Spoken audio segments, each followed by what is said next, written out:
आई fast लाया है 75th independence day पे flat 50% of on any course. आपको क्या करना है, यहाँ पे प्रोमो कोड यूज़ करना है इंडिया, और ये ऑफर आपका अवेलेबल है 15 अगस्त तक, आज से 12 PM तक। रजिस्टर आज ही करिए और अवेल कीजिए किसी भी कोर्स पे 15% ऑफ। ऑफर वैलिड है 8 अगस्त से लेकर 15 अगस्त के मिडनाइट तक। और जैसे कि आपको मैं बता दूं कि जैसे बायोटेक्नोलॉजी का अगर आप कोर्स लेते हैं 24 मंथ का, जो करंट प्राइस है 19,000 का है, और ये कोड इंडिया आप लगाने के बाद 50% ऑफ हो जाएगा। ये 9,000 का कोर्स हो जाएगा। ऐसे 13,000 वाला कोर्स 6,000 का, 12,000 वाला कोर्स 5,000 का, 11,000 वाला कोर्स 5,502 का, 6,000 वाला कोर्स आपको 3,000 रुपये में मिल रहा है IFS के। ये जो आपका 50% का इस पर चल रहा है इंडिपेंडेंस डे का डिस्काउंट उस पर। और अगर आप क्वालिफाई करते हैं तो आपको 100% फीस आपका बैक मिलता है। और IFAS नोन है India's number 1 institute for CSIR UGC NET GATE and IIT JAM. अगर आपको बहुत ज़्यादा डिटेल्स चाहिए इसके बारे में, आप पढ़ना चाहते हैं तो www.ifasonline.com पे जा सकते हैं, या 9172266888 पे भी आप कॉन्टैक्ट कर सकते हैं। इस वीडियो के डिस्क्रिप्शन में सारे का लिंक है इन सब का, कहाँ पे आपको जाना है, कैसे सारी चीज़ें करनी है। तो आज ही अगर आप 50% का डिस्काउंट चाहते हैं तो IFAS के किसी भी कोर्स पे इंडिया कोड लगाना मत भूलिएगा।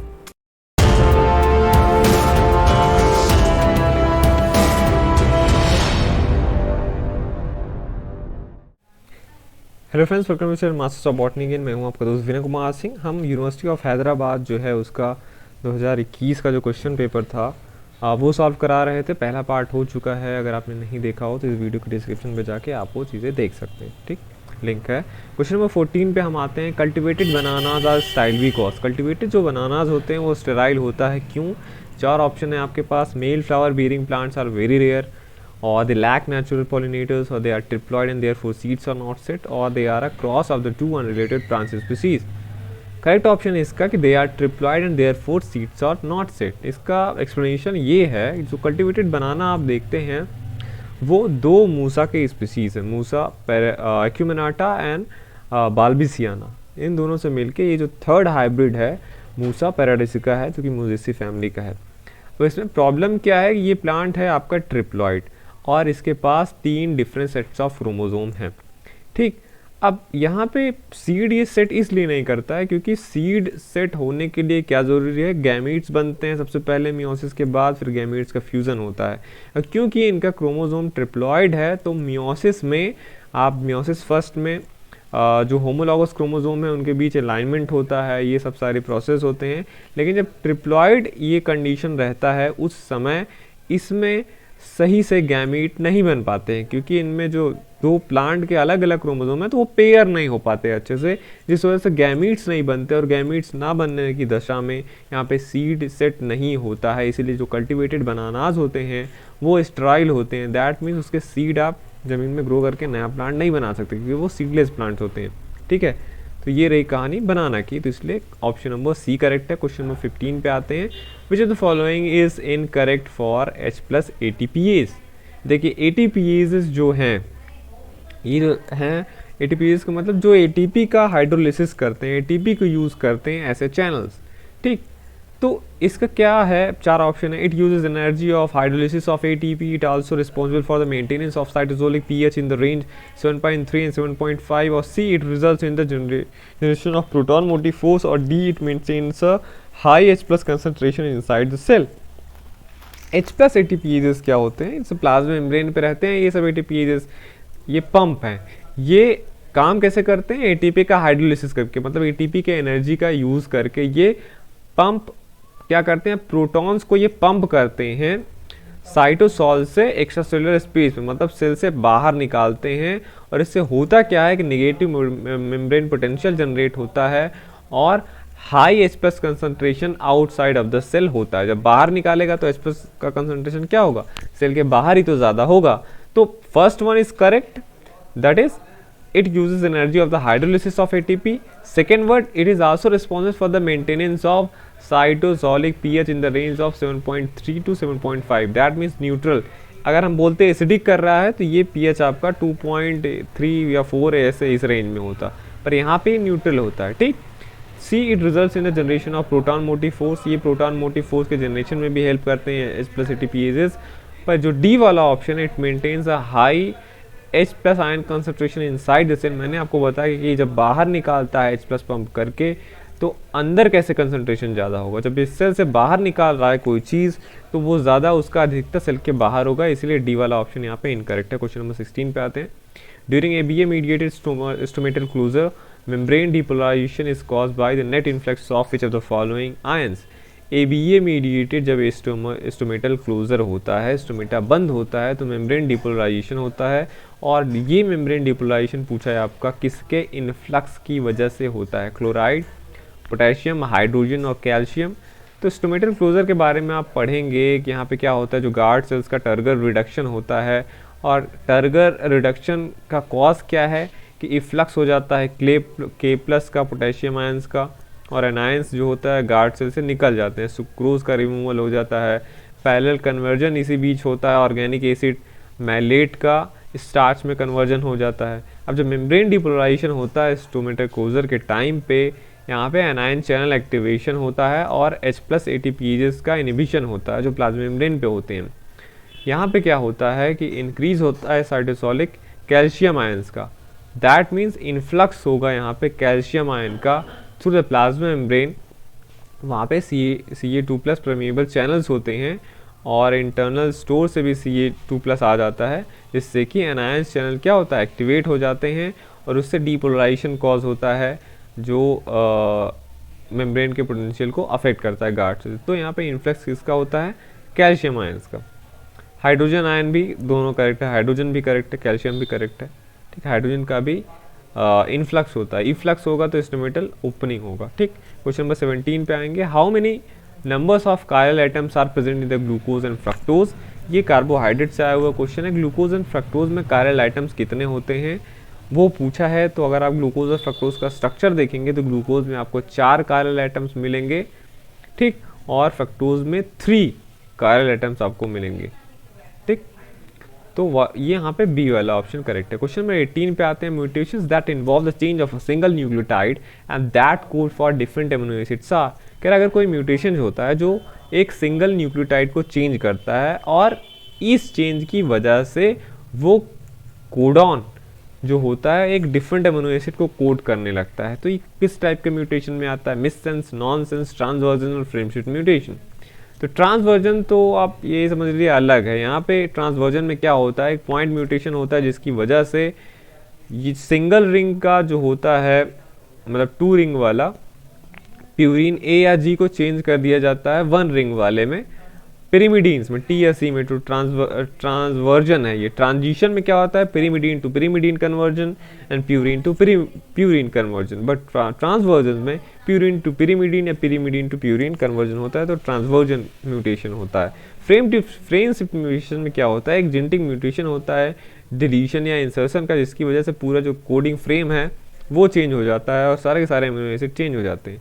नॉनसेंस और मिससेंस में क्या है, नॉनसेंस म्यूटेशन तब होता है जब कोई भी कोडॉन किसी एक अमीनो एसिड को कोड करने किसी अमीनो एसिड को नहीं कोड करता, मतलब वो स्टॉप कोडॉन में कन्वर्ट हो जाता है। तो यहाँ पे जो कोड करे डिफरेंट अमीनो एसिड का और सिंगल न्यूक्लियोटाइड चेंज होती है, ये आता है आपका मिससेंस म्यूटेशन में, जहाँ पे डीएनए ऐसे चेंज होता है कि वो किसी एक अमीनो एसिड को कोड करने लगता है उसी पर्टिकुलर पोजीशन पे। क्वेश्चन नंबर 19 पे हम आते हैं। Which of the following nutrient is required for N2 fixation in higher plants. Higher plant में इनमें से किस न्यूट्रिएंट की आवश्यकता होती है। तो कोबाल्ट जो है यहाँ पे सी, ये इसेंशियल है बहुत सारे जो लोअर प्लांट्स हैं उनकी ग्रोथ के लिए, जैसे मरीन एल्गी स्पीसीज हो गए, डाइटम्स, क्राइसोफाइट, डाइनोफाइजिलेट, और हायर प्लांट्स फैमिली जैसे फैबेसी हुआ, इसको आप लेगुमिनेसी भी बोलते हैं, उसके लिए बहुत ज़्यादा इंपॉर्टेंट है। अब ये जो लेगुमिनस प्लांट के लिए जो इसेंशियलिटी इसमें आई है, ये इसलिए आई है क्योंकि नाइट्रोजन फिक्सेशन में इसका रोल है by the symbiotic microbes like rhizobia. Cobalt जो होता है ये कंपोनेंट होता है कोबैलामिन और जैसे विटामिन B12 आप बोलते हैं उसका, और जो कि एक इम्पॉर्टेंट आप कह लीजिए वो है आयन है, जहाँ पे जो नाइट्रोजन फिक्सेशन में एंजाइम्स इन्वॉल्व होते हैं उनमें ये रिक्वायर्ड होता है उस एंजाइम की एक्टिविटी के लिए। तो कोबाल्ट इनडायरेक्टली रिलेटेड है नाइट्रोजन फिक्सेशन का। क्वेश्चन नंबर हम आते हैं 20 पे। During sexual reproduction is barley, barley एक मोनोकॉट है जिसका साइंटिफिक नेम हॉर्डियम वल्गेयर है। कह रहा है इसमें सेक्सुअल रिप्रोडक्शन हो रहा है तो कितने टोटल मियोटिक डिवीजन चाहिए जिससे कि 100 जाइगोट या 100 ग्रेन्स बन सके। जाइगोट ही आगे चल के ग्रेन बनाएंगे, चाहे आप 100 जाइगोट बोलिए चाहे 100 ग्रेन बोलिए। तो सिंपल ये कहानी है। साइप्रेसी में ऐसा होता है कि जो ओवा जो बनता है, एक ओवा बनाना है तो एक मायोसिस लगेगा, और अगर एक पॉलन ग्रेन बनाना है तो वहाँ पे एक से क्या होता था, माइक्रोस्पोर मदर सेल एक से 4 पॉलन ग्रेन्स बनाते हैं। पर साइप्रेसी में ऐसा नहीं होता। साइप्रेसी में एक पॉलन मदर सेल एक पॉलन बनाता है।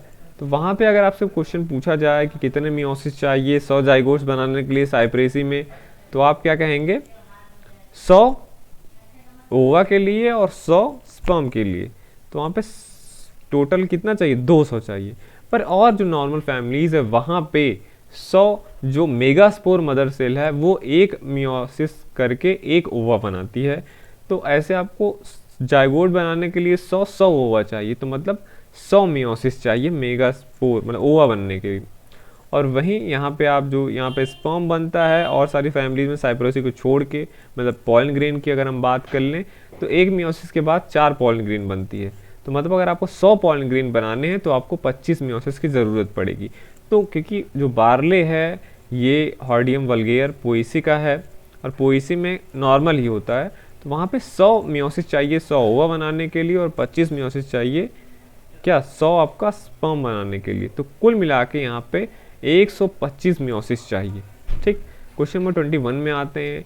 फ्लावर सेवर के बारे में आपने नाम सुना होगा। ये एक प्रकार का जेनेटिकली इंजीनियर्ड क्रॉप है टोमेटो, जो कि फर्स्ट प्रोडक्ट था जो कमर्शलाइज किया गया ह्यूमन कंजम्पशन के लिए। ये ट्रांसजेनिक टोमेटो किस लिए नोन है, ये यहाँ पे पूछा गया है, क्योंकि यहाँ पे कह रहा है ऑप्शन में they have increase biotic compounds, और ये फोर्टिफाइड होता है, मतलब इनमें ये आयंस पाए जाते हैं, Fe और जिंक के कंटेंट्स होते हैं। क्या इनकी सेल्फ लाइफ बढ़ जाती है, या डी बिगर एंड पल्पियर फ्रूट्स होते हैं इनमें। तो ये जो फ्लेवर सेवर टमाटो आया था ये इन्हांस सेल्फ लाइफ के लिए आया था। अब ये पहला मैंने आपसे बोला जेनेटिकली इंजीनियर फूड था जिससे लाइसेंस हुआ, मिला, ग्रांट किया गया ह्यूमन कंजम्पशन के लिए। ये कालजीन के द्वारा 1980s में ये बनाया गया था, और इसकी शेल्फ लाइफ इम्प्रूव्ड है, फंगल असिस्टेंट इनमें ज़्यादा है, और इसमें विस्कोसिटी ज़्यादा है, ठीक है, compare to its non modified counterpart. और ये जो होता है इसलिए बनाया गया था क्योंकि हार्वेस्ट के बाद राइप हो जाता था, उसके बाद ये सड़ जल्दी से जाने लगता था। तो इसमें क्या होता है, इसको सेल्फ लाइफ बढ़ाने के लिए इसमें कुछ चेंजेस किए गए, 2 जीन इसमें ऐड किए गए। पहला एंटीसेंस पॉलीगैलेक्टोन उन्होंने जीन इसमें डाला गया जो कि इनहिबिट करता है रॉटिंग एंजाइम को, और एक जीन डाला गया जो कन्फर करता है resistant to certain antibiotics, kanamycin, लाइकेनामाइसिन एंड नियोमाइसिन। तो इससे इसकी इनहैंस सेल्फ लाइफ हो गई। ठीक, क्वेश्चन नंबर हम आते हैं 22 पे। Calculate the enthalpy change of the following reaction and choose the correct answer. यहाँ पे एक रिएक्शन दिया गया है CH4 + 2O2 is converted to CO2 + 2H2O। अब ये रिएक्शन है, इसकी enthalpies for the formation of O2 CH4 CO2 and H2O यहाँ पे दी गई है, जो कि क्या है 0 for O2, 74.8 for CH4, -335 for CO2 and -286 kilo joule पर मोल फॉर H2O। ये यहाँ पे एंथैल्पीज दी गई हैं इनके बनने के लिए, और ये फॉर्मूला लगा के आपको इसको निकालना है। तो इजी है, ये जो एंथैल्पीज दी गई हैं फॉर्मेशन के लिए इनके, इसको आपको इसी फार्मूला में रखना है। ठीक, तो करना है क्या यहाँ पे आपको कि ब्रैकेट्स में दिया है कि यहाँ पे प्रोडक्ट्स का और रिएक्टेंट्स का एंथैल्पी आप पुट कर दीजिए। प्रोडक्ट्स का आप देखेंगे तो CO2 का कितना दिया है, यहाँ पे CO2 का दिया है 393, वो रख दीजिए, और 2H2O है तो 2 × 286 जो कि H2O का रिक्वायर्ड एंथैल्पी है, माइनस कर दीजिए। रिएक्टेंट्स का डाल दीजिए, CH4 का यहाँ पे दिया है 74.8 और ऑक्सीजन का 0 दिया है। ये आप वैल्यू पुट करेंगे तो आपको -890.7 किलो जूल मिलेगा, और इससे इसका फर्स्ट वाला ऑप्शन करेक्ट होता है। ठीक है, ये था आपका क्वेश्चन नंबर 22 तक का। बाकी के और भी वीडियोस में डालूंगा जल्दी, जिसमें मैं सारे क्वेश्चन का सलूशन आपको देता जाऊंगा, क्योंकि ये प्लांट बायोटेक्नोलॉजी का है। तो बायोटेक्नोलॉजी आजकल जो है कि अप्लाइड साइंस है, वो कई सारे एग्जामिनेशन में पूछे जा रहे हैं, तो आप इस पे भी इन सब पे जो होता है प्रैक्टिस करते रहिए। देखते रहिए masters of botany. Thank you for watching this video.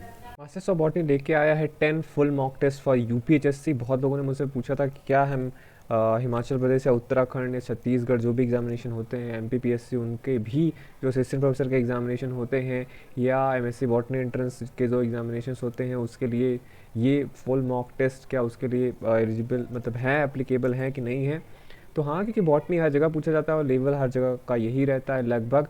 जब आप जो है ये जो 10 फुल मॉक टेस्ट हम करा रहे हैं सितंबर में 4, 11, 18, 25, अक्टूबर में 2, 9, 16, 23 और 30 और 6 नवंबर को पूरे हर संडे को ये टेस्ट है, मॉक टेस्ट हैं ये। इसमें आप पार्टिसिपेट कर सकते हैं। रजिस्ट्रेशन की फ़ी है 300। इस वीडियो के डिस्क्रिप्शन में आपको मिल जाएगा रजिस्ट्रेशन फॉर्म का लिंक, और इस पर मैंने एक डिटेल वीडियो बनाया था, उसका भी लिंक आपको मिल जाएगा। तो आप रजिस्टर कर सकते हैं अगर आप किसी भी Chhattisgarh public service commission, Madhya Pradesh public service commission, Gujarat, Uttarakhand, Haryana या कहीं का भी आप प्रिपरेशन कर रहे हैं, तो बॉटनी पार्ट के लिए आप जो है इस मॉक टेस्ट को ले सकते हैं। सारे लिंक्स आपको इस वीडियो के डिस्क्रिप्शन में मिल जाएंगे।